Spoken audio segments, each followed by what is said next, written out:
We are very used to seeing women as victims of war who deserve our pity, rather than as resilient survivors who pull families through regardless of the year or the conflict. And I think it sort of fits with our narrative, and I think that is in wealthy countries. Both men and women have that narrative. And I really do think that it is something that when you're on the ground and interviewing and spending time with women, you realize that it is not at all the case, because if they are still leading families or still at the helm of families, they have endured a great deal, survived a great deal, and supported their children through a great deal.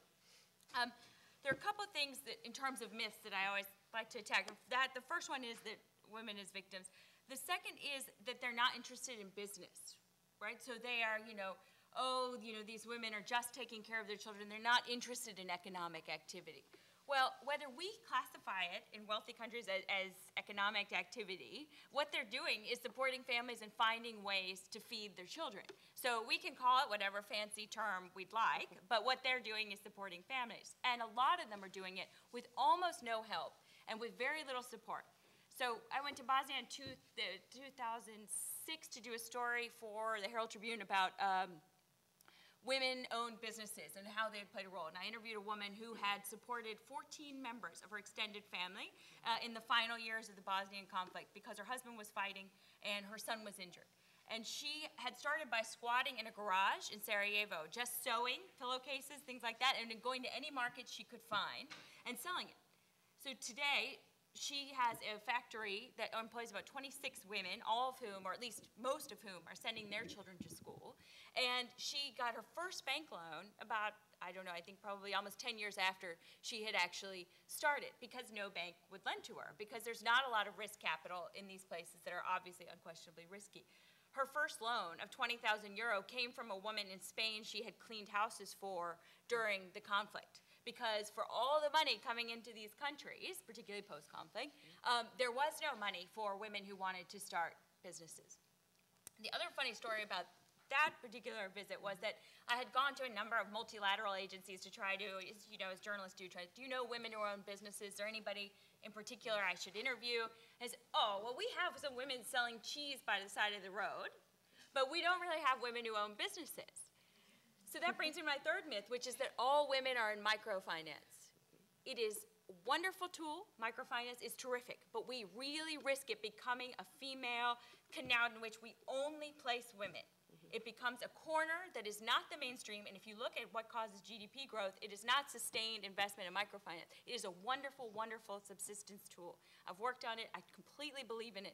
But we really make ourselves feel better by saying that our $25 loan is going to be the answer to poverty in Bangladesh.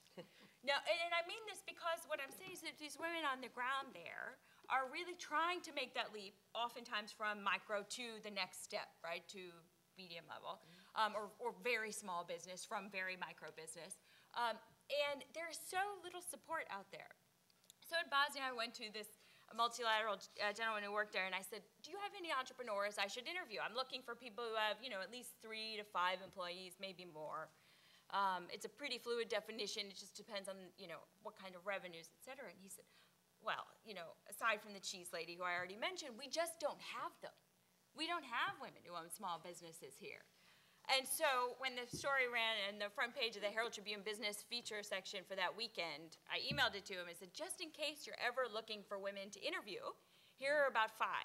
And I was in your country for about 7 days. So that just shows you that we're not used to it. And I honestly think that we all work in silos. So the development people do development, the business people do business. There's very little crossover in between.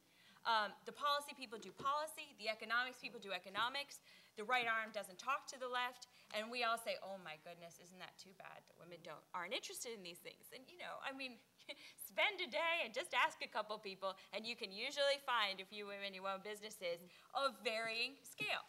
So that is, I think, something that I talk about and try to write about a lot, in part because I truly believe that there is nothing that changes women's lives like strengthening their hand in terms of the economic contributions they make in their families.